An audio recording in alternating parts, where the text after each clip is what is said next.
I've watched people long enough to notice something. The ones who get overlooked, the quiet ones. The ones others walk past without seeing, they often carry the most. And every now and then, somebody stops. Not because they have to, just because they're paying attention. This story began with one of those moments. The wagon had been gone 3 days. Anna sat on a wooden crate outside the stagecoach station, her carpet bag at her feet. The ticket master had stopped asking questions yesterday. His wife had stopped bringing water this morning. The dust from her mother's wagon had long settled on her faded calico dress. A wagon creaked up the road at dusk, the same wagon that had passed through yesterday. The man climbed down. He'd seen her, then she remembered the glance, the way he'd kept moving. Now he stood in front of her, studying her hands, calloused, still. "You waiting on someone?" She shook her head. "Is got people expecting you." Another shake. He nodded once. "My ma cooks too much anyway." He walked back toward his wagon, didn't wait to see if she'd follow. The wagon rattled for an hour, maybe more. Anna didn't ask where they were going. Didn't matter. Anywhere was better than that crate. The valley opened up as the road curved, mountains rising dark against the fading sky. Apple trees standing bare to the east, branches like bones reaching. Smoke curled from a chimney ahead. A cabin, solid and low, built into the slope like it had grown there. Caleb pulled the horses to a stop. Didn't say anything. Just climbed down and started unhitching. The cabin door swung open. A girl stood there younger than Anna, maybe 19, with sharp eyes and flour on her apron. She looked at Anna the way you'd look at a stray dog. Not unkind, just careful. "Caleb brought company," the girl said over her shoulder.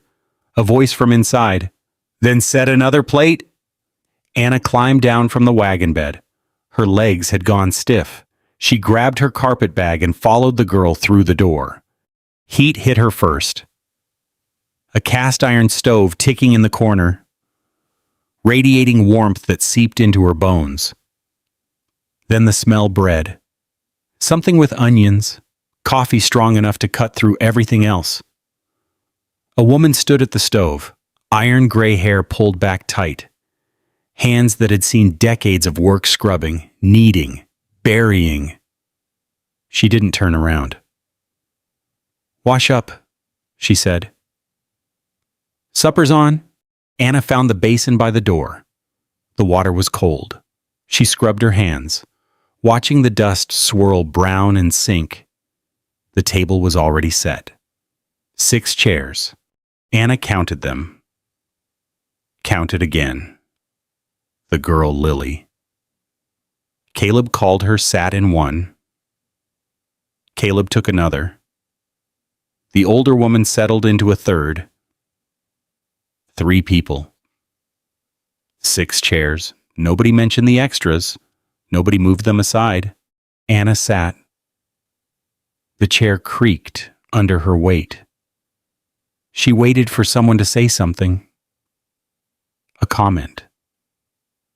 A look. The thing her mother would have said. Nothing came. She ate. Small bites. The bread was warm. The stew thick with potatoes and carrots. Her stomach cramped too long since real food. After supper, the woman Martha. Caleb had called her Ma, led Anna to a small room off the kitchen. A narrow bed, a quilt with faded roses, a kerosene lamp with a cracked chimney. "Belonged to my Ruth," Martha said. "Empty now." She left without explaining who Ruth was. Anna lay on the bed, still dressed, counted the cracks in the ceiling, listened to the cabin settle around her. 3 people, 6 chairs, a room that belonged to someone named Ruth, and no one had asked her a single question. The rooster hadn't crowed yet when Anna's feet hit the cold floor. She dressed in the dark. Same dress, the only one she had. The fabric was wearing thin at the elbows, but it would hold another season if she was careful. She folded the quilt back the way she'd found it, smoothed the pillow, made the bed look like no one had slept there at all. The kitchen was empty. The stove had gone cold overnight, ash settling gray in the grate. Anna knelt and cleaned it out, her hands blackening with soot. She laid new kindling, struck a match, watched the flame catch and spread. By the time Martha emerged from her room, coffee was already heating. Martha said nothing, just poured herself a cup and sat at the table. Anna waited for the comment, the instruction, the list of everything she'd done wrong. It didn't come. One week passed like this. Anna rose before anyone else. She swept the porch, fed the chickens, hauled water from the well. The bucket's rope handle bit into her palms, raising blisters that broke and bled and hardened into calluses. She scrubbed pots until her knuckles cracked. The lye soap stung, but she didn't stop. Couldn't stop. If she stopped, they might notice she was here. Might start counting the food she ate, the space she took up, the air she breathed. Lily tried to help. "Come on," she said one morning, holding out a basket. "I'll show you how to gather eggs without getting pecked." Anna followed her to the chicken coop. The smell hit first sharp, ammonia thick, feathers and dust swirling in the slanted light. Lily reached under a hen with practiced ease, pulled out an egg, held it up. "See quick and confident. They can tell if you're scared." Anna reached under the next hen. The bird shifted, then flapped wings beating sudden and loud against the wooden slats. Anna jerked back. The basket slipped. 3 eggs hit the dirt and cracked open, yolks spreading yellow in the dust. Her hands were shaking. Lily looked at the broken eggs, looked at Anna. Didn't say anything about waste or clumsiness or being more careful next time. "Chickens are mean," Lily said. "Even I still get pecked sometimes." She picked up the basket and handed it back. Anna's hands wouldn't stop trembling for an hour. Caleb came and went. He hauled timber from the mountain, sold it in town, brought back salt and coffee and news nobody asked about. He tracked mud into the kitchen one afternoon, big clumps of it, half-dried, crumbling across the floor Martha had just swept. Anna grabbed the bucket before anyone could ask, filled it at the well, got down on her knees and scrubbed until the floorboards gleamed wet. Caleb stood in the doorway, watching. "Didn't need to do that," he said. Anna kept scrubbing. He left without saying anything else. But she felt his eyes on her back, measuring something she couldn't name. The nights were worse. Anna would lie in the narrow bed, staring at the ceiling, counting the cracks until her eyes burned. Sleep came in fragments, shallow, restless, full of voices. Her mother's voice. "Look at the size of you." Anna turned onto her side, the quilt bunched under her hip. "Who'd take you in?" She pressed her face into the pillow.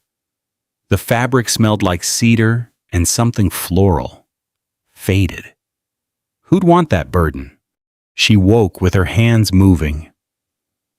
The scrub brush was in her grip. She was on her knees in the kitchen. The wooden bucket beside her, water sloshing cold against the floorboards. Her nightdress was damp at the knees. Her knuckles were raw. The floor was dry. Had been dry. She'd scrubbed it before supper. Scrubbed it again after. The wood was cleaner than any floor had a right to be. She kept scrubbing anyway. The brush moved in circles. Scratch, scratch, scratch. The sound filled the dark kitchen, rhythmic and desperate. A floorboard creaked behind her. Anna's hands froze. Martha stood in the doorway. Her cotton nightdress hung loose, patched at the elbows, worn soft from years of washing. She held a single tallow candle. The flame wavered, casting shadows that jumped and stretched across the walls. "Floor's clean, child." Anna didn't look up. Her fingers stayed wrapped around the brush handle, knuckles white. "Has been for days now." The candle flame steadied. Martha didn't move closer, didn't reach down to take the brush away, didn't tell Anna to get up, go back to bed, stop being foolish. She lowered herself to the floor instead. Her knees popped loud in the silence. She settled beside Anna, back against the cabinet, nightdress pooling around her. The candle sat between them, wax dripping slow onto a chipped saucer. Anna's hands started moving again. Slower this time. The brush traced the same circle, over and over, wearing a groove into wood that was already worn. Martha watched. The silence stretched. Not empty, full of things neither of them knew how to say. The stove ticked as it cooled. Wind pressed against the windows. Somewhere outside, an owl called once, twice, then went quiet. Anna's hand stopped. She stared at the floor, at her cracked knuckles, at the brush bristles, frayed from too much use. "I don't know how to stop," she said. Her voice came out hoarse, unused. Martha didn't answer right away. She sat there, Shamika, breathing slow, the candlelight catching the silver in her hair. "Nobody's asking you to earn your keep here," she said finally. "You know that." Anna's throat tightened. She didn't know that. Had never known that anywhere. Martha reached over not to touch her, just to rest her hand on the floor between them, close enough that Anna could feel the warmth of it. "Ruth used to do this too," Martha said. "The scrubbing, 3 a.m, couldn't sleep, had to be doing something." A pause. "Took her years to learn she could just sit still." Anna's eyes burned. She didn't ask what happened to Ruth. Didn't ask why there were 6 chairs at the table. Didn't ask any of the questions that had been circling her mind for 7 days. Instead, she set the brush down. Her hands felt strange without it. Empty. Light. Martha nodded once, picked up the candle, rose to her feet with another pop of her knees.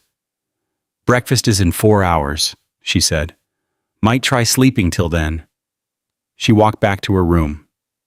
The door clicked shut. Anna sat on the floor, alone in the dark.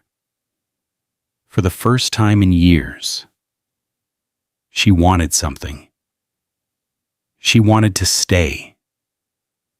The wanting pressed against her ribs, sharper than fear, heavier than shame. And somewhere in the back of her mind, her mother's voice whispered, "They'll figure out what you really are soon enough."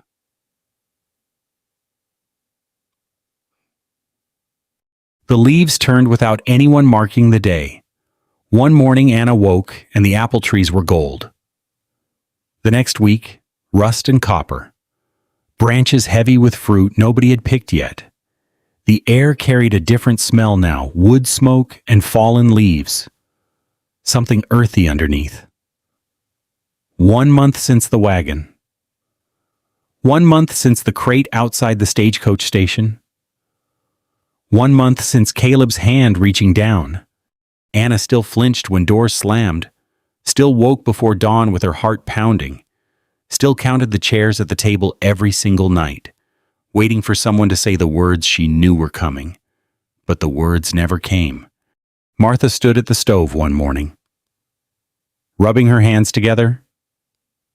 Her knuckles had swollen overnight. The cold did that.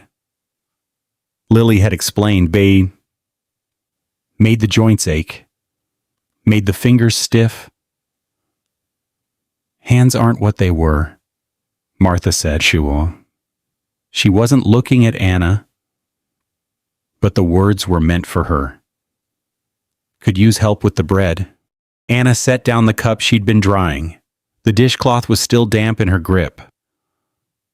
"I don't know how. I'll teach you." The flour barrel sat in the corner, heavy oak with a fitted lid. Martha lifted the lid and scooped flour into a large ceramic bowl, 2 cups, then a third, then a handful more she didn't measure.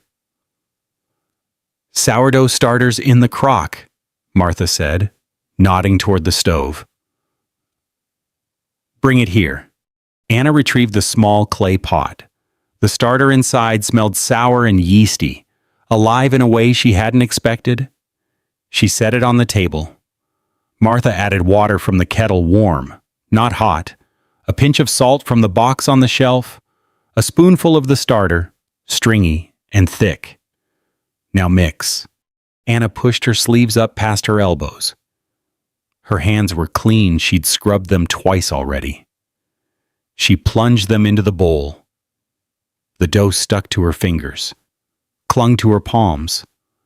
She tried to mix it the way she'd seen Martha do, turning and folding. But it came out wrong. Lumpy, wet in some places, dry in others. "Knead it," Martha said. "Push with the heel of your hand. Fold it over. Push again." Anna pushed. The dough squelched. She folded it, pushed again. Her shoulders started to ache. The dough remained a sticky, uncooperative mass. Martha didn't take over, didn't reach in to fix it, just watched. "Keep going." Anna kept going. Her arms burned. Sweat prickled at her hairline. The dough slowly began to come together. Less sticky, more elastic. She pushed and folded until Martha finally said, "That's enough." They covered the bowl with a checkered cloth and set it near the stove to rise. 3 hours later, Anna checked it. The dough hadn't moved. She lifted the cloth, stared at the flat, dense mass sitting in the bowl, poked it with one finger. It didn't spring back. "First one's always hard," Martha said from her chair. "Try again tomorrow." The next morning, Anna dumped the failed dough into the pig bucket and started over. The second loaf made it into the Dutch oven. She set it in the coals, covered it with the heavy iron lid, waited the hour Martha told her to wait. When she pulled it out, the smell was wrong, acrid, sharp. She lifted the lid. Black. The crust had burned to charcoal, cracked and smoking. The inside, when she cut it open, was still raw. Into the pig bucket. The third day, the dough rose properly. Anna watched it for 2 hours, checking every 15 minutes. It didn't collapse. She shaped it into a round, slid it into the Dutch oven, set it in the coals, waited, pulled it out. The crust looked right golden brown, crackling when she tapped it. She lifted it onto the cooling board, turned away to wash her hands. When she turned back, the loaf had caved in on itself, a hollow in the center, the crust buckling inward. Anna stood there. Her hands hung at her sides. Flour dusted her apron, her forearms, the front of her dress. 3 days, 3 failures, 3 lumps of useless dough that couldn't even feed people, only pigs. She stared at the collapsed loaf and couldn't make herself move. Martha rose from her chair. The floorboards creaked under her weight. She picked up the ruined bread, turned it over in her hands, then walked to the pig bucket and scraped it in with the rest. "Pigs don't complain," she said. No judgment, no lecture about wasting flour. Just a statement of fact. Martha returned to the table. "4th time," she said. "Go slower." Anna's hands were trembling. She could feel the failure pressing against her ribs. 3 loaves. 3 chances. 3 proofs that she couldn't do anything right. She walked back to the flour barrel anyway. This time, she didn't rush. She measured the flour carefully, not eyeballing it like Martha did, but using the tin cup, leveling each scoop with her finger. She added the water slowly, feeling the temperature against her wrist. Not too hot. The starter went in, and she mixed it with her hands instead of a spoon, feeling the ingredients come together. The kneading was different too. She didn't fight the dough this time, didn't try to force it into submission. She pushed with the heel of her hand, slow and steady, feeling the way it resisted, then gave. Fold, push, fold, push. The rhythm became something she could settle into. Her shoulders stopped aching. Her hands stopped shaking. The texture changed under her palms, smoother, more elastic, warm from the work of her hands. She kneaded until her arms said stop. Then she covered the bowl and set it by the stove. This time, she didn't check it every 15 minutes. She went outside and helped Lily stack firewood instead, carried armloads from the pile Caleb had split, feeling the bark rough against her forearms, the weight solid and real. When she came back inside, 3 hours had passed.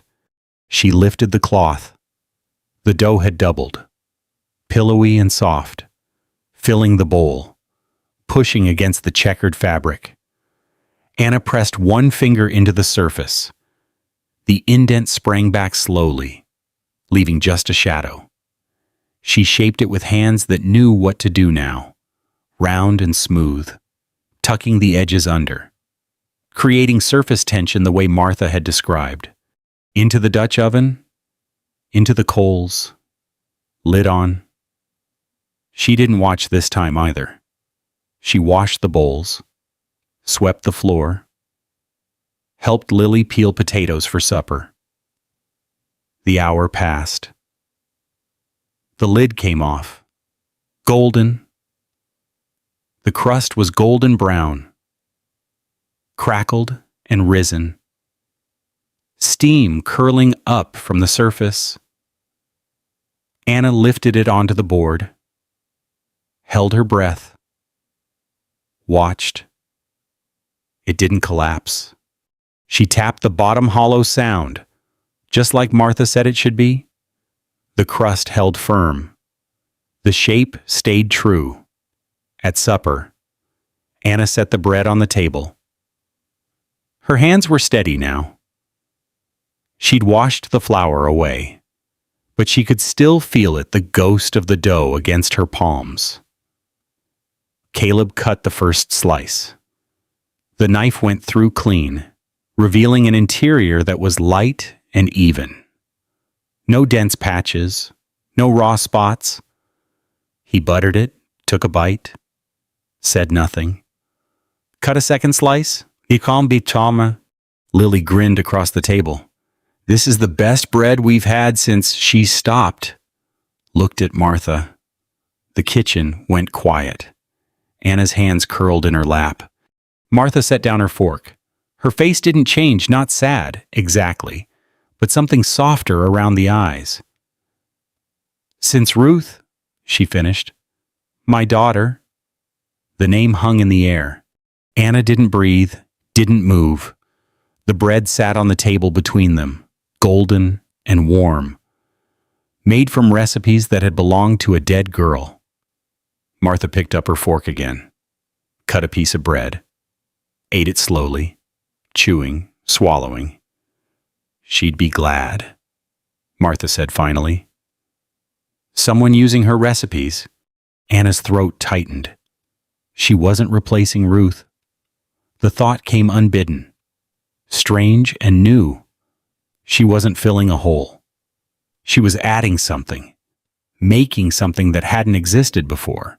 After supper, while washing the dishes, Lily said something that stopped Anna's hands in the soapy water. You've got Ruth's touch.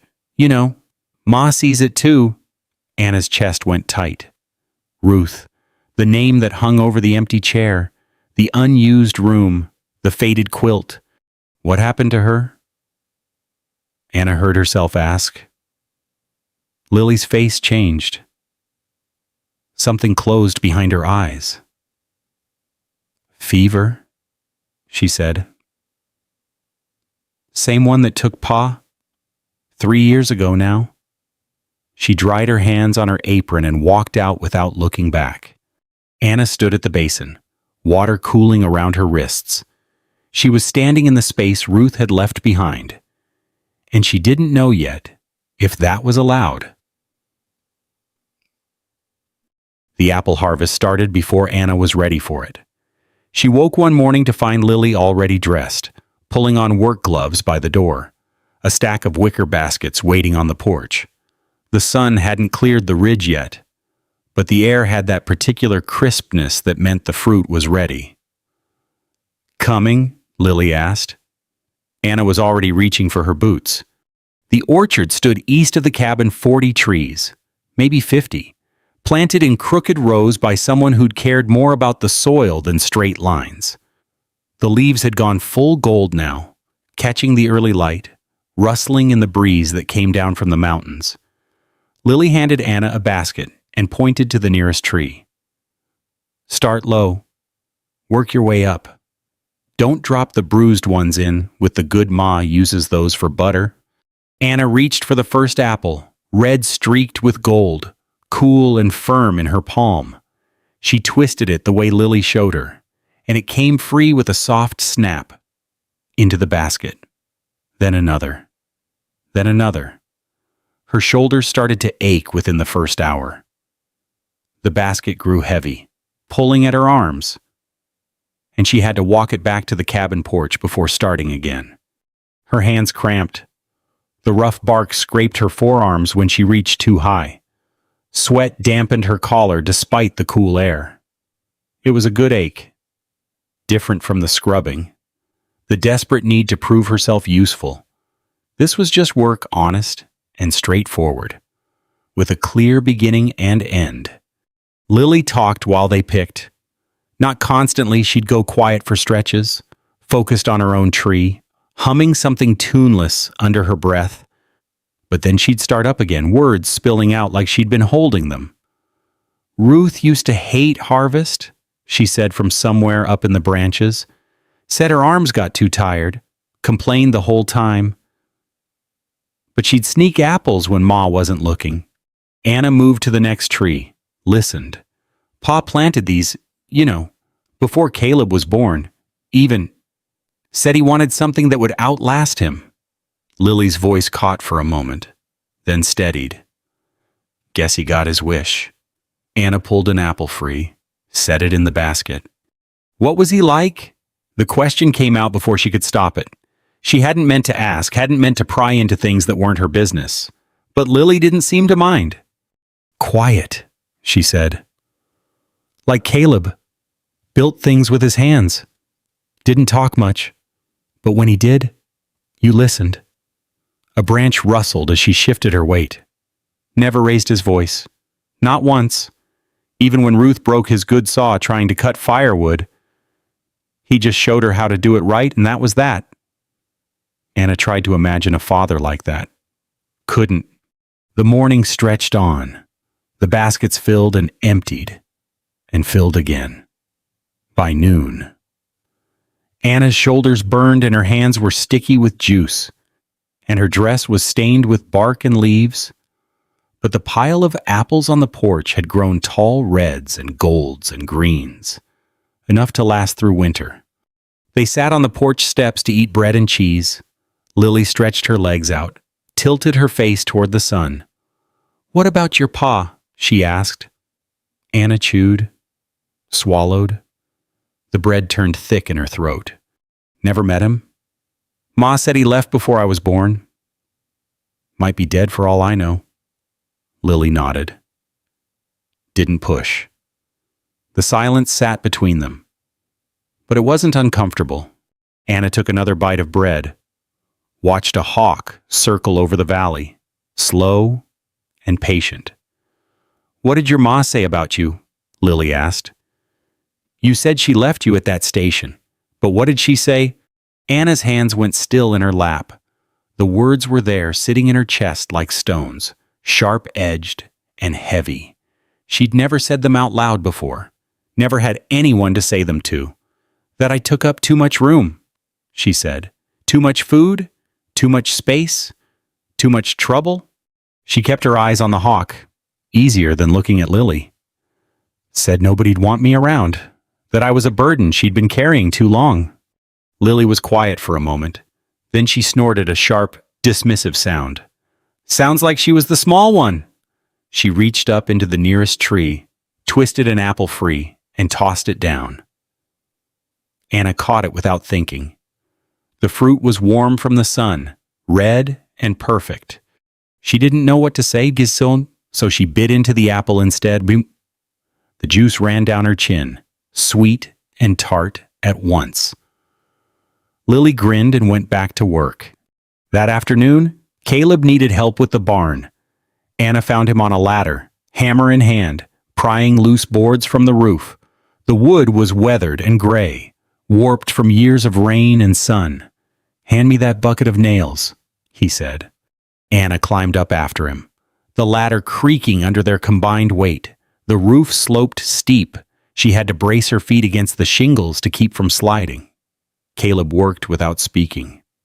He'd pull a rotten board free, toss it down, measure a new one, nail it in place. The hammer strikes rang out across the valley. After a while, he handed her the hammer. Your turn. Anna took it. The handle was worn smooth from years of use, the head heavy and solid. She positioned a nail the way she'd watched him do, raised the hammer, swung. The nail bent sideways. She pulled it free, tried again. Same result. Caleb watched without comment. Anna repositioned, swung a third time. The nail went in crooked, but it went in. Hit it straight and it goes in straight, Caleb said. That's all there is to it. He turned back to his own section of roof. Anna drove the next nail cleaner. The one after that went in true. By the time the sun started dropping, she'd finished a whole row, some bent, some crooked, but all of them holding. Caleb inspected her work, nodded once. Not bad for a first try. He climbed down the ladder. Anna followed, her arms aching. Her palms blistered where the hammer handle had rubbed. But she'd done something, built something, left a mark that would last beyond today. That evening, the cabin filled with a different smell. Martha stood at the stove, stirring a copper kettle with a long wooden spoon. The apple butter had been simmering since morning. The bruised fruit, peeled and cored, cooked down with sugar and spices until it turned thick and dark. The scent was overwhelming, sweet and warm. Cinnamon and clove. Something that reached into Anna's chest and settled there. Martha's eyes were closed. Her hand moved the spoon in slow circles, round and round, the same motion she must have made 100 times before. When she opened them, something glistened there, or maybe it was just the light from the stove. She didn't wipe her face, didn't explain, just kept stirring. Anna understood anyway. Some things belonged to the people who were gone. You couldn't make apple butter without remembering who used to help. After supper, they sat on the porch. The sky turned orange, then pink, then deep purple.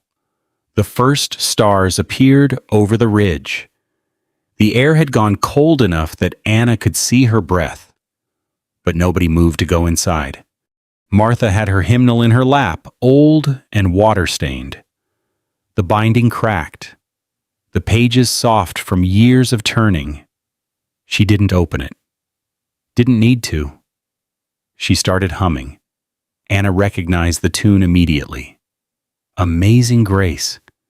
She'd heard it in churches when she was small, before her mother stopped taking her anywhere. The melody was simple, rising and falling, gentle and steady. Martha's hum turned to words, soft, barely louder than the wind. Amazing Grace, How sweet the sound! That saved a wretch like me. Anna's lips moved. The words were there, she knew them, had always known them. But her throat closed around them, refusing to let them out. She could feel them pressing against her chest, wanting to escape. I once was lost, but now am found. Anna's mouth shaped the words. No sound came. Martha finished the verse and went quiet. The last note hung in the air, then faded. Nobody said anything. The porch swing creaked, one chain squeaking. The one Caleb kept meaning to oil. Lily leaned against the railing, eyes half closed. Anna sat very still. She wanted to sing, wanted to add her voice to Martha's, to be part of something larger than herself. But 20 years of silence didn't break in a single evening. Martha reached over and patted Anna's knee. Once, brief. Takes time, she said. Everything worth doing does. She rose and went inside. Lily followed. Caleb stayed a moment longer, rocking in his chair, then stood and stretched. Storm coming? He said, looking at the sky. Day or two, maybe. Better get the rest of those apples in tomorrow. He went inside. Anna stayed on the porch, watching the stars appear one by one. The hymn echoed in her head. The words she couldn't say, the voice she couldn't find. But something else echoed too, Lily's words from the orchard. Sounds like she was the small one. For the first time, Anna wondered if maybe her mother had been wrong. The thought was so foreign, so impossible, that she pushed it away almost as soon as it came. But it left something behind. A crack. A sliver of light where none had been before. She went inside and slept without dreaming. In the morning, a rider appeared on the road.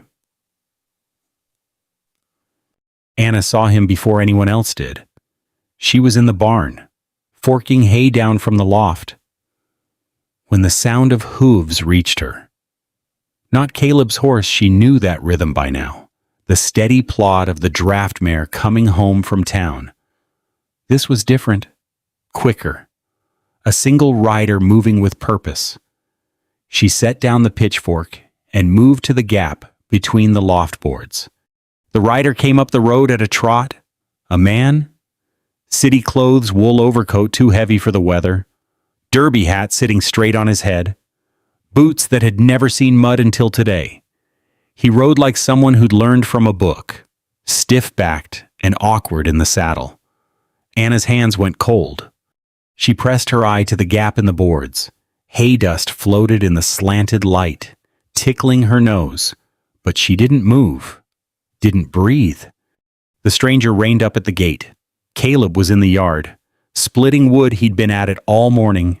Shirt sleeves rolled up, the axe rising and falling in that steady rhythm Anna had learned to find comforting. He stopped now, set the axe down, straightened. Help you. His voice carried across the yard.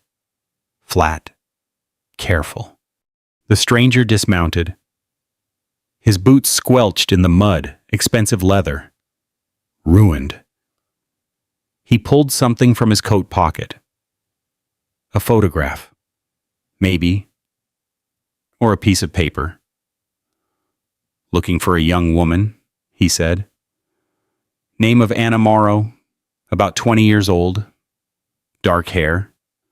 Might be carrying a brown carpet bag with a mended clasp. Anna's stomach dropped. Her mother's poorly, the stranger continued. Consumption. Needs her daughter home to care for her. I've been hired to find the girl and deliver a message. Caleb didn't move. Didn't look toward the barn, though Anna was certain he knew she was there. His face had gone flat, the same expression he wore when dealing with difficult horses or broken equipment. Neutral, unreadable. Don't know any Morrows, he said. The stranger consulted the paper again. She'd have been traveling alone. Might have come through the stagecoach station about 2 months back. Anna's fingers dug into the rough wood of the loft boards. The carpetbag was under her bed. The mended clasp that she'd fixed herself with wire and hope. He knew what it looked like. Her mother had described it. Her mother was looking for her. Like I said, Caleb picked up the axe again, turned back to the woodpile. Don't know any Moros? The stranger stood there a moment. Anna could see his face now narrow, clean-shaven, the look of a man who spent his days behind a desk counting other people's money. He didn't belong here. Everything about him was wrong. The clothes, the horse, the careful way he spoke. If you do see her, he said, reaching into his coat again. Her mother's asked me to deliver this. He pulled out an envelope, cream-colored, sealed with dark wax. He walked it to the gatepost and set it on top, weighing it down with a stone from the path. The mother's willing to pay for information, he added. Generous sum for anyone who can tell me where the girl's gone. Caleb's axe came down, split the log clean in two. He didn't look up. Safe travels, he said. The stranger waited another moment. Then he mounted his horse, turned, and rode back down the road the way he'd come. The hoofbeats faded. The dust settled. Anna didn't move. She stayed in the loft, pressed against the boards, watching through the gap. Caleb finished splitting the log, stacked the pieces, picked up another log, split it, stacked it. The letter sat on the gatepost. He didn't touch it. Anna's legs had gone numb by the time she climbed down from the loft. Her hands were shaking. She shoved them into her apron pockets to hide it, walked across the yard toward the cabin, keeping her head down, not looking at the gate. But she could feel the letter there, could feel it watching her. Caleb's voice stopped her at the porch steps. Anna? She turned. He was still by the woodpile, axe in hand, sweat darkening his shirt at the collar. Whatever's in that letter, he said. It doesn't change anything here. She nodded. Couldn't speak. Went inside. The cabin was empty. Martha at the neighbor's, helping with a sick calf, Lily in the root cellar, sorting potatoes. Anna walked to her room, closed the door, sat on the edge of the narrow bed. Her mother knew where she was. Not exactly the stranger had been asking, not telling, but close enough. 2 months, and her mother had tracked her this far, hired someone to find her. Spent money she always complained about not having. Anna pressed her palms against her knees. Her hands wouldn't stop trembling. She knew what was in that letter. Didn't need to read it to know. The same words her mother had always used, dressed up in ink and paper, duty, obligation, everything you owe me. The carpetbag was under the bed. Anna reached for it, pulled it out. The mended clasp caught on the bed frame. She had to twist it free. And something about that motion cracked something loose in her chest. She started packing.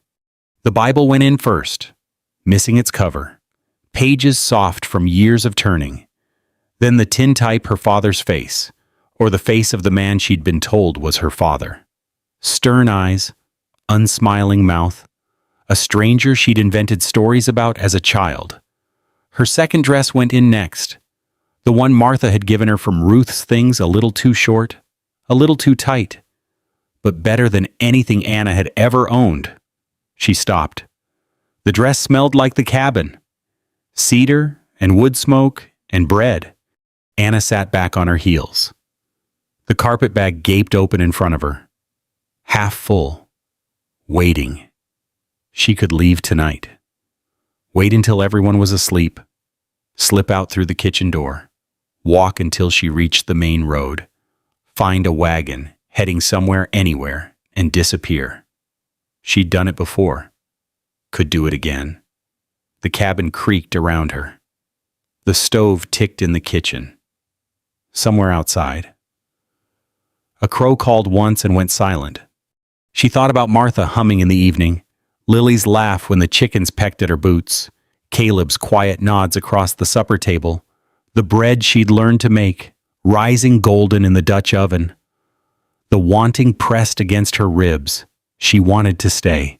Wanted it so badly it hurt a physical ache, sharp-edged and desperate.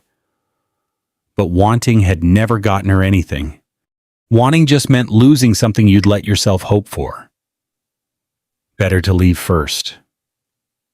Before they asked her to go, the door creaked open. Lily stood in the doorway. Her arms were crossed, her face unreadable. She looked at the carpet bag, looked at Anna. Going somewhere. Anna didn't answer. Couldn't. Lily stepped into the room. She didn't sit down. Didn't move to help or stop Anna from packing. Just stood there, taking up space in the doorway. Saw the letter on the gate post, she said. Caleb told me what the man asked. Anna's hands curled into fists in her lap. I have to go, she said. Her voice came out hoarse. If I stay, she'll keep looking. She'll come here herself. I'll bring trouble. Lily's expression didn't change. So you're just going to run off in the middle of the night, not say goodbye. Let Ma wake up and find your bed empty and spend the rest of the week wondering what she did wrong. Anna flinched.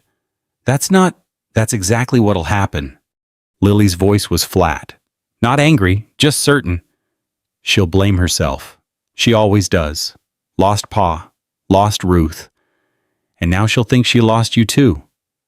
Anna's throat closed. She couldn't swallow. Couldn't speak. I don't matter, she managed finally. Not like that. Lily laughed. Short, sharp, bitter. You really believe that? She shook her head, uncrossed her arms, leaned against the doorframe. 2 months, she said. 2 months, and Ma hums again? Caleb talks at supper instead of just eating. I got someone to help me with the chickens who doesn't complain about early mornings. A pause. You think that doesn't matter? Anna stared at the carpet bag. The mended clasp. The tin type sticking up from the folds of fabric. She'll come for me, she whispered. My mother. She won't stop. So let her come. Lily's voice hardened. Let her come and see you've got people now. People who don't throw family away like old shoes. The words hung in the air.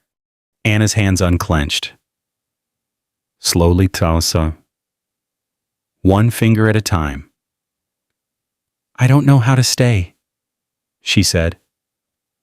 Lily pushed off the doorframe. Walked to the bed. Sat down beside Anna, close enough that their shoulders almost touched. Then figure it out, she said. But figure it out here, not on some road in the dark. She stood, walked to the door, paused. Letter's still on the gatepost. Caleb won't touch it, says it's not his to open, but it's not going anywhere, neither. She left.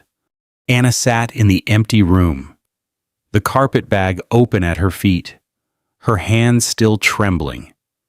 The letter waited outside, and somewhere, her mother waited too. Anna waited until the cabin went dark.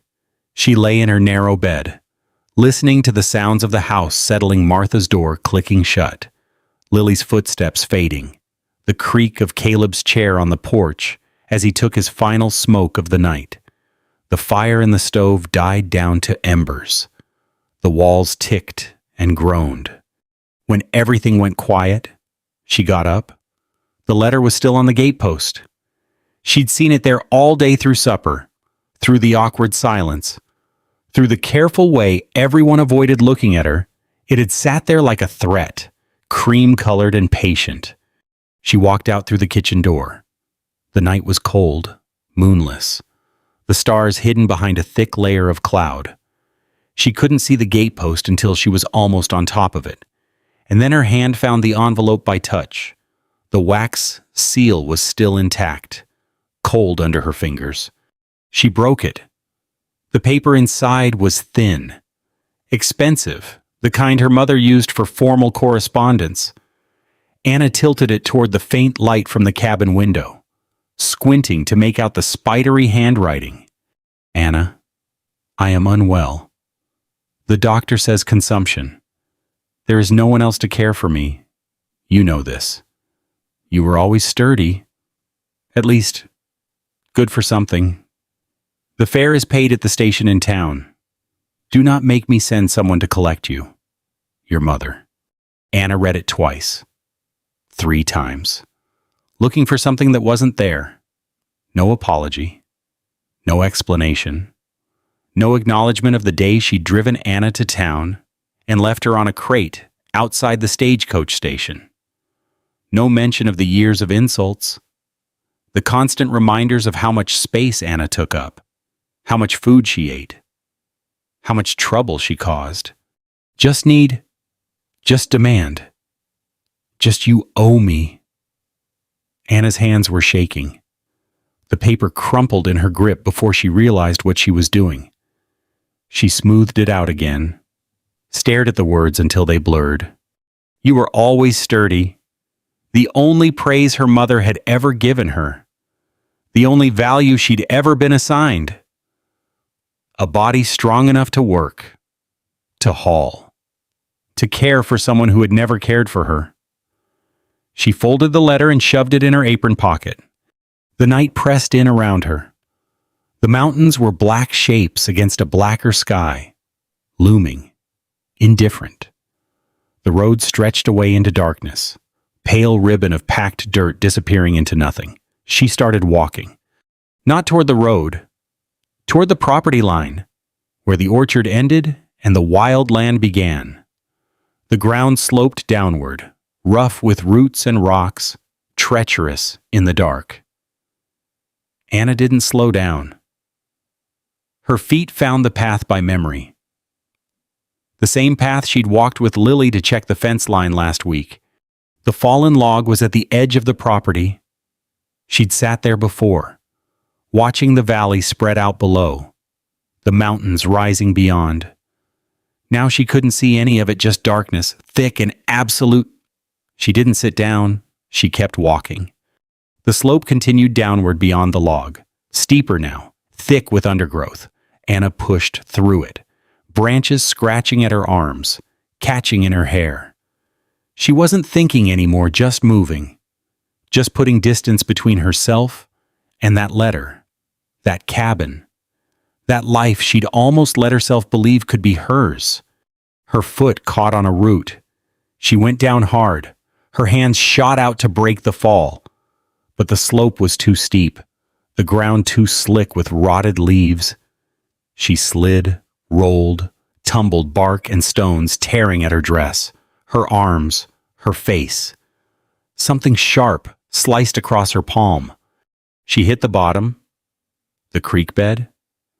The rain from last week had filled it, not deep, barely ankle high, but thick with mud churned up from the banks. Anna landed face first in the muck. Cold water flooded her nose, her mouth. She pushed up, gasping, choking, spitting out the taste of rotted leaves and dirt. Her hands sank into the mud to her wrists. Her dress was soaked through, plastered to her body, heavy and clinging. She tried to stand and her feet slid out from under her, sending her back down into the water. The mud was in her hair now, on her face, in her eyes. She couldn't see, couldn't breathe, could only feel the cold and the wet and the shame, the absolute, crushing shame of lying in a creek bed in the middle of the night, covered in filth, alone. This was what she was. This was what she'd always been. Look at the size of you. Her mother's voice, clear as if she were standing right there. Who'd want that burden? Anna stopped trying to get up. She lay in the mud, the water lapping at her cheek, the cold seeping into her bones. The darkness pressed down like a physical weight. She could stay here. Let the cold take her. Let the mud swallow her up. No one would miss her. The thought was so familiar, it felt like coming home. But then another voice, Lily's voice, from that afternoon in the orchard. Sounds like she was the small one. Anna's fingers curled in the mud. Martha's hymn, drifting through the evening air. The bread rising golden in the Dutch oven. Caleb's nod across the supper table. She pushed herself up. Her arms trembled. Her dress weighed 100 pounds, dragging her down. But she got her knees under her. Then one foot, then the other. She stood in the creek bed, water streaming from her hair, mud caking her face and hands. The climb back up the slope took forever. She grabbed roots, branches, anything she could reach. Her shoes slipped on the wet leaves. Twice she slid back down, catching herself at the last moment. Fingernails tearing on bark and stone. The cut on her palm reopened. Blood mixing with mud and water. Halfway up, she had to stop. Her legs shook too hard to continue. She crouched against the slope, breathing hard, mud drying on her skin in thick crusts. The cold had gone deep now, settling into her joints, making her teeth chatter. She waited until the shaking eased. Then she climbed again. She reached the fallen log as the first gray light touched the eastern ridge. Collapsed onto it, breathing hard, too exhausted to move any further. Her dress was ruined. Her hands were raw. She could feel the mud cracking on her face as she breathed, pulling at her skin. She must have looked like something dragged from a grave. She didn't care. The valley emerged from the darkness below, her mist rising from the low places, the trees taking shape, the mountains turning from black to gray to purple. The sun would be up soon. The weavers would wake. They'd find her bed empty, the kitchen door unlatched. She should go back, clean herself up before anyone saw. She couldn't make herself move. Footsteps behind her. Anna didn't turn, didn't have the strength. Caleb came around the log and stopped. She could feel him looking at her, the mud, the torn dress, the blood on her hands. He didn't ask what had happened, didn't ask if she was hurt. He sat down beside her. The log creaked under their combined weight. He pulled off his coat, the old canvas one, worn soft from years of use, and draped it over her shoulders. The warmth seeped through her wet dress, cutting through the chill. They sat in silence as the sky lightened. The mist burned off slowly, revealing the orchard, the cabin, the curl of smoke from the chimney, where Martha was already starting the morning fire. The creek glinted silver far below, innocent in the daylight. Finally, Caleb spoke. "You don't have to go back to her." Anna stared at the valley. Her throat was raw from the cold, scraped from coughing up mud and creek water. "She's my mother," she said, "my gum." The words came out hoarse, broken. Caleb nodded. Didn't argue. The silence stretched between them. The sun crested the ridge, spilling gold across the valley. Anna's mud-caked dress started to dry, stiffening against her skin. "What do you want?" Caleb asked. The question hung in the air. Anna opened her mouth to answer and realized she didn't know. No one had ever asked her that before. 2 weeks passed. Anna wore Ruth's old dress, now her own, still drying by the stove. The mud scrubbed out, but the fabric, never quite the same. Martha had bandaged her palm without asking questions, just cleaned the cut and wrapped it in clean linen and told her to keep it dry. The days fell into a rhythm. Anna helped Martha can the last of the apples. She learned to seal the jars properly, pressing down the lids until they popped, lining them up on the cellar shelves in neat rows. Her hands stopped shaking. The cut on her palm scabbed over, then scarred a thin white line she'd carry from now on. She laughed at one of Lily's jokes. Actually laughed, the sound startling in her own ears. Lily had been telling a story about a rooster that used to chase Caleb around the yard when he was small, and something about the image serious. Quiet Caleb running from a bird cracked something loose in Anna's chest. The sound came out rusty, unpracticed, but it came out. She let herself settle. Not completely, she still woke before dawn, still listened for footsteps in the night, still counted the chairs at the table every evening. But the counting had become habit rather than survival. The chairs were just chairs now. The cabin was starting to feel like home. She hadn't answered Caleb's question. "What do you want?" The words sat in her chest like a stone she couldn't swallow, couldn't spit out. But she stayed. That was answer enough for now. The morning the wagon appeared, Anna was kneading bread. She heard the wheels first, that familiar creak and groan of wood on packed dirt. Her hands stopped in the dough. Flour dusted her forearms, her apron, the front of her dress.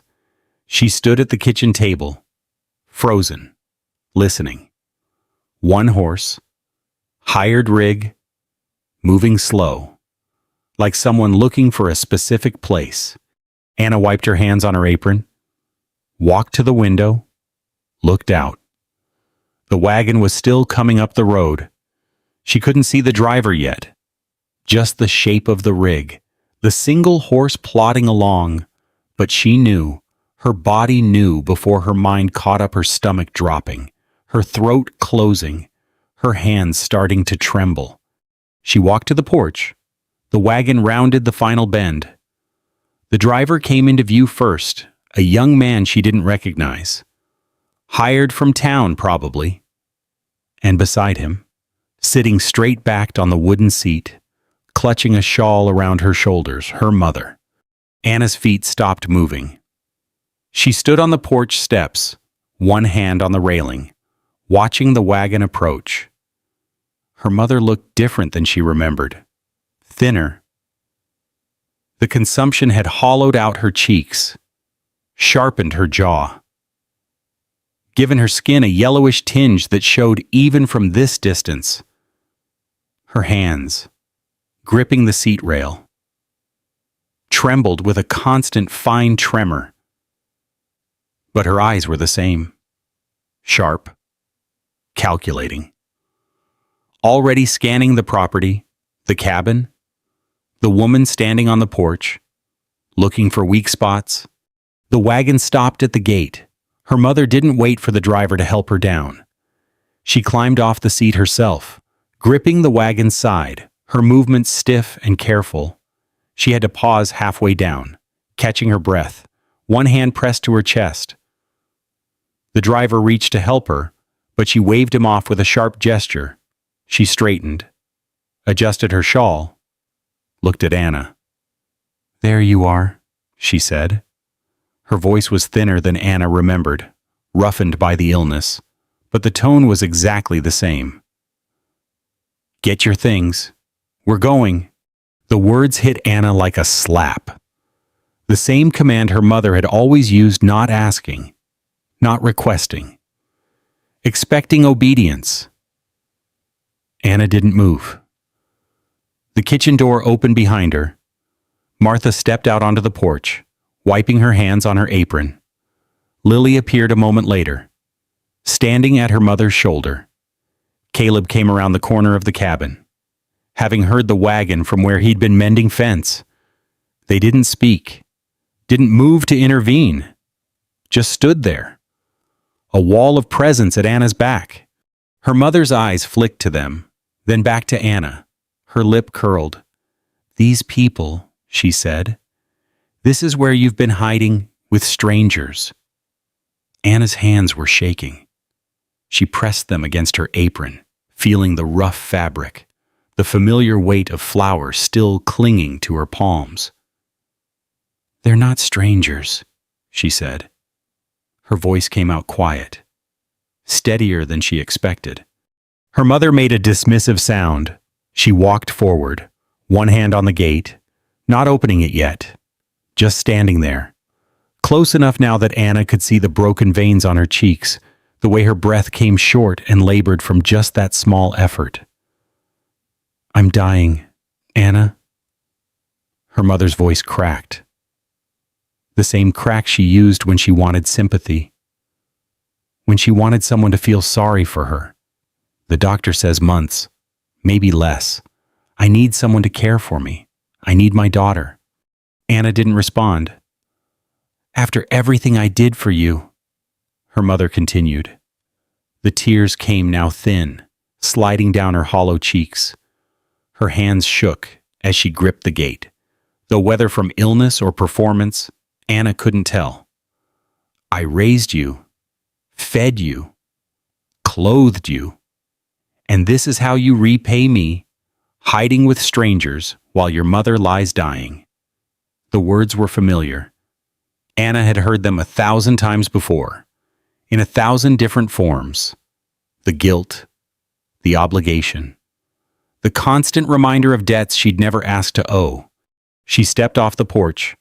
The ground was solid under her feet, packed dirt, scattered with fallen leaves, leading straight to the gate where her mother stood waiting. Anna walked toward her, one step at a time, leaving the weavers behind. She stopped at the gate, didn't open it. "You left me." She had to stop, swallow, find the next words. "You drove me to town and left me on a crate outside the stagecoach station. 3 days I sat there. You didn't come back." Her mother's face shifted. The tears stopped. Something harder appeared underneath the real face, the one Anna had grown up with. "You were impossible," her mother said. "Always eating, always needing, always taking up space. What was I supposed to do with you?" Anna's chest tightened. The old shame rose up, familiar as breathing.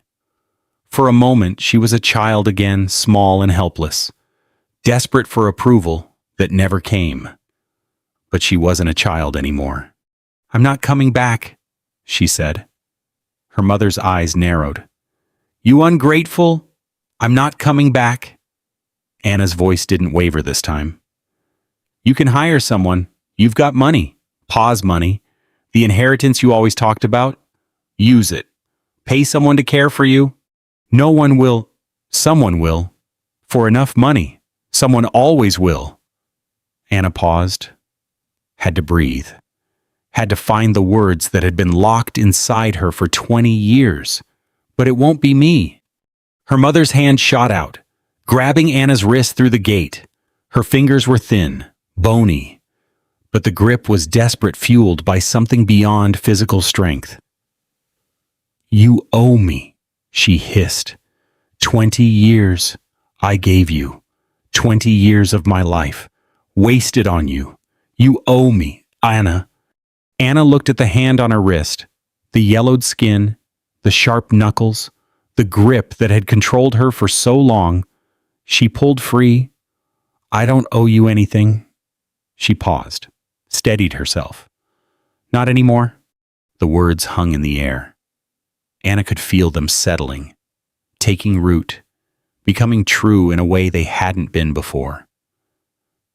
"You never wanted me," she continued. Her voice was quiet now, not angry. Anger would give her mother power. "Never loved me. You kept me because you had to. And you made sure I knew it every single day." She took a breath.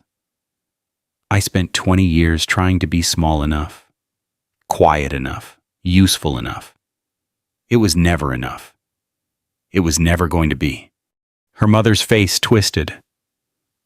The mask was gone now, no more tears, no more trembling performance. Just rage, pure and ugly. "You'll regret this," she said. "When I'm gone, you'll carry this guilt forever. You'll think about your mother dying alone, unloved, abandoned by her own daughter." "Maybe," Anna said. The word stopped her mother mid-sentence. "Maybe I'll regret it," Anna continued. "Maybe I'll carry it." She paused, glancing back at the porch, Martha with her quiet eyes, Lily with her crossed arms, Caleb standing solid and still. "But I'll carry it here, with people who don't make me feel like a burden every single day." Her mother stared at her. The wind picked up, stirring the leaves, carrying the smell of wood smoke and apples. The driver sat on the wagon seat, looking away, pretending not to hear. Her mother tried one more time. Her voice dropped, softer now, the approach she used when threats didn't work. "Anna, please. I'm your mother. Whatever I did wrong, I'm still your mother. You can't just—" "Yes," Anna said. "I can—" said. Her mother's mouth opened, closed, opened again. Then something in her face hardened. The softness disappeared, replaced by the cold, sharp look Anna remembered from childhood. "You're making a mistake," she said. "These people don't know what you really are. When they figure it out, and they'll throw you out, just like I did, and you'll have nowhere left to go." Anna didn't flinch. "Then I'll figure it out," she said. "But I'll figure it out without you." She stepped back from the gate. Her mother stood there for a long moment, clutching her shawl, trembling with rage, or illness, or both. Her breath came in short, labored gasps. The consumption had taken more from her than Anna had realized. She looked old now, and frail, and somehow smaller than Anna remembered. Finally, she turned, walked back to the wagon, had to accept the driver's help this time. Her legs unsteady on the rutted ground, she climbed up onto the seat with jerky, furious movements. She didn't look back. The driver flicked the reins. The wagon turned, creaking and groaning, and started back down the road. Anna watched it grow smaller, the shape of her mother on the seat, rigid and unforgiving. Watched until it rounded the bend and disappeared. The valley went quiet. Anna's legs gave out. She sat down on the ground, right there at the gate, her dress pooling in the dirt. Her hands were shaking again. Her whole body was shaking, but she was still here. She was still here. Footsteps behind her. Martha's hand on her shoulder. Warm and steady. Lily crouching beside her. Not speaking. Just present. Caleb walked past them all. Closed the gate that Anna's mother had never opened, and stood there for a moment looking down the empty road. "Supper's in an hour," Martha said quietly. "Come inside when you're ready." She went back to the cabin. Lily followed. Caleb stayed a moment longer, then walked to the woodpile and picked up his axe. Anna sat in the dirt. The sun was setting, painting the sky orange and pink. The first star appeared over the ridge. The wind carried the smell of her bread, still rising in the kitchen, waiting to be baked. She had said no. For the first time in her life, she had said no. The word echoed in her chest, strange and new. She didn't know what came next. Didn't know if her mother would send someone else, or write another letter, or simply disappear forever. But she had said no. And she was still here. She got up, brushed the dirt from her dress, walked back to the cabin. The bread was waiting. The wagon grew small. Anna stood at the gate, watching. The road curved around the ridge, and the wagon followed it, her mother's rigid shape on the seat. The hired horse plodding along. The wheels raising dust that hung in the still air. Smaller, smaller, gone. The road was empty now. Just packed dirt and fallen leaves and silence. Anna's shoulders dropped. Something she'd been carrying for years, she couldn't name it. Couldn't describe it. Only knew it by its absence. The weight was gone. Not completely, not forever, but for now, in this moment. She could breathe without feeling it pressing against her ribs. She stood there a long time. The sun moved across the sky. Shadows lengthened. A hawk circled over the valley, riding the thermals. Patient and unhurried. Anna watched it until her neck ached, until her eyes watered from the brightness. Footsteps behind her. Lily appeared at her elbow, holding an empty basket. Her face was carefully neutral, but her eyes were soft. "Come on," she said. "Apples won't can themselves." The ordinariness of it was the gift. Anna took the basket, followed Lily to the root cellar, where the last of the harvest waited bruised fruit that needed to be sorted, good apples that needed to be wrapped in newspaper for winter storage. They worked in comfortable silence, the cool air of the cellar settling around them, the smell of earth and stored vegetables filling Anna's nose. Normal. Every day. The kind of work that didn't end. That just kept going. Season after season, Anna's hands moved through the apples, sorting by touch. Soft spots went in one pile. Firm fruit went in another. Her mind was quiet for the first time in days. When they finished, the sun was low in the sky. Anna went to the kitchen. The dough she'd been kneading that morning sat in its bowl by the stove, risen and ready. She punched it down, feeling the air release under her fists, then turned it out onto the floured board. The rhythm came easily now. Push, fold, turn, push, fold, turn. Her shoulders rolled with the motion, her arms remembering what her mind didn't have to think about anymore. Martha sat in her chair by the window, half asleep. The afternoon light caught the silver in her hair, the lines around her eyes, the hands folded in her lap. She'd been there when Anna came in. Hadn't said anything. Just watched with those quiet eyes that missed nothing. Anna shaped the loaf, tucked the edges under, creating tension in the surface the way Martha had taught her, slid it into the Dutch oven, set it in the coals, covered the lid. "You've got Ruth's hands for this." Anna looked up. Martha's eyes were open now, watching her across the kitchen. "She used to stand just like that," Martha continued. "Same tilt to her head when she was concentrating, same way of tucking the dough under." Anna's throat tightened. "I'm not trying to replace her," she said. Martha shook her head. The motion was slow, deliberate. "I know." She paused. "That's not what I meant." She closed her eyes again.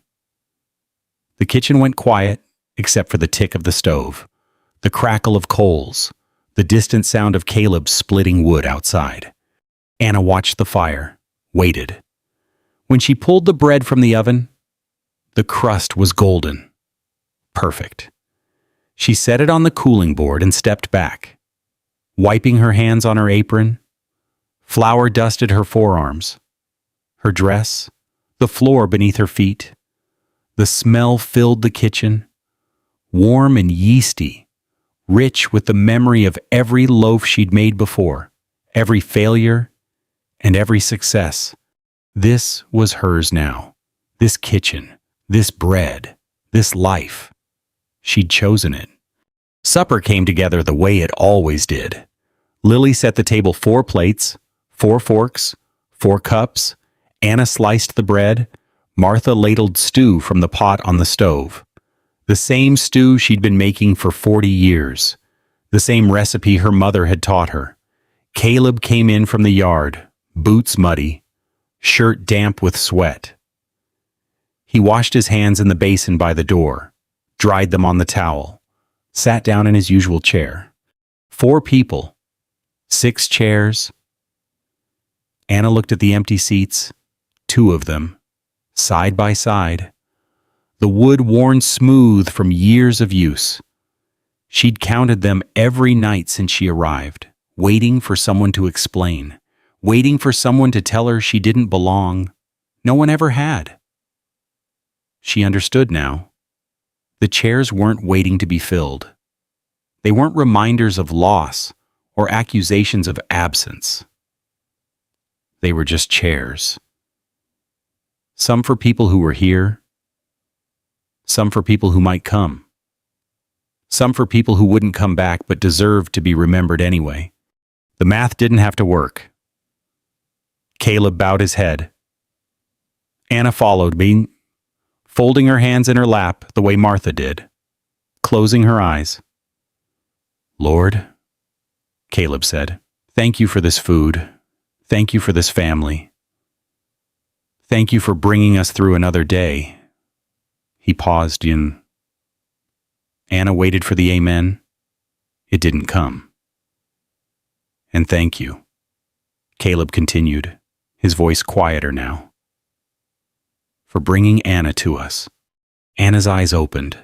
She stared at the table, at her hands, at the bread she'd made sitting golden and perfect on the plate in front of her. Her throat was too tight to speak. Her eyes stung, and she didn't wipe them, didn't try to hide it. She let it happen. Amen, Martha said softly. Amen, Lily echoed. Anna couldn't say anything, just nodded. Just sat there with tears sliding down her cheeks, silent and grateful. They ate. The stew was good, rich with potatoes and carrots, thick with gravy. The bread was better. Anna tore off a piece and ate it slowly, tasting the work of her own hands. The hours of learning and failing and trying again. Nobody mentioned her tears. Nobody made a fuss. Lily told a story about the chickens. One of them had escaped the coop that morning, led her on a chase around the barn, finally been cornered behind the wood pile. Caleb laughed, a low rumble in his chest. Martha shook her head, but smiled. Normal? Every day? The kind of evening that didn't feel special until you'd lived without it. After supper, they moved to the porch. The sky turned orange, then pink, then deep purple. The first stars appeared over the ridge. The air had gone cold enough that Anna could see her breath, but nobody moved to go inside. Caleb rocked in his chair. The motion was steady, rhythmic. The creak of wood on wood, blending with the evening sounds. Lily leaned against the porch post, arms crossed, face tilted toward the sky. Martha had her hymnal in her lap, old and water-stained, the binding cracked, the pages soft from years of turning. She didn't open it. She started humming instead, Obese, and the melody rose and fell, soft and steady. Amazing grace. The same tune she'd hummed 100 times before. The same notes Anna had heard every evening since she arrived. Anna's lips moved. The words were there, they'd always been there, sitting in her chest, waiting. She'd tried before and failed, her throat closing around them, her voice refusing to come. But tonight was different. Tonight, she'd said no to her mother. Tonight, she'd chosen this place, these people, this life. Tonight she was sitting on a porch that felt like home, surrounded by a family that wanted her. She opened her mouth, The sound came out thin, wavering, barely louder than Martha's hum. Amazing Grace. How sweet the sound. Anna's voice cracked on the second word. She kept going. That saved a wretch like me. Stronger now. Still rough. Still unpracticed. But real. Her voice, rising into the evening air, joining Martha's hum. I once was lost, but now am found. Martha's hand found hers in the darkness. Squeezed once. Was blind. But now I see. The last note hung in the air. Faded. Silence settled back over the porch. But it was a different kind of silence now. Full instead of empty. Warm instead of cold. Caleb stopped rocking. Lily wiped her eyes with the back of her hand, trying to pretend she wasn't crying. Anna sat on the porch steps, her hand in Martha's, her voice still echoing in her own ears. She had sung. For the first time in 20 years, she had opened her mouth and let the words come out. Not beautiful, not perfect, but hers. The stars came out one by one over the valley. The lamplight glowed warm and steady in the window behind them. Somewhere in the distance, an owl called. Anna looked out at the land that had become her home. The orchard, the barn, the mountains rising dark against the sky. The road that led away, empty now. Her mother long gone. She could still feel the absence of that weight she'd carried for so long. Could still feel the space it had left behind raw and tender. Like a wound finally allowed to heal. She didn't know what came next. Didn't know if her mother would return, or write, or simply disappear. Didn't know if the guilt would come later, or the doubt, or the fear. But right now, none of that mattered. Right now, she was sitting on a porch with people who wanted her. She had bread in the kitchen and a bed in the room that used to belong to Ruth. She had calluses on her hands from honest work and a voice that finally remembered how to sing. She had chosen this, and this had chosen her back. The hymn started again, Martha's hum, rising into the darkness. Anna opened her mouth and joined her.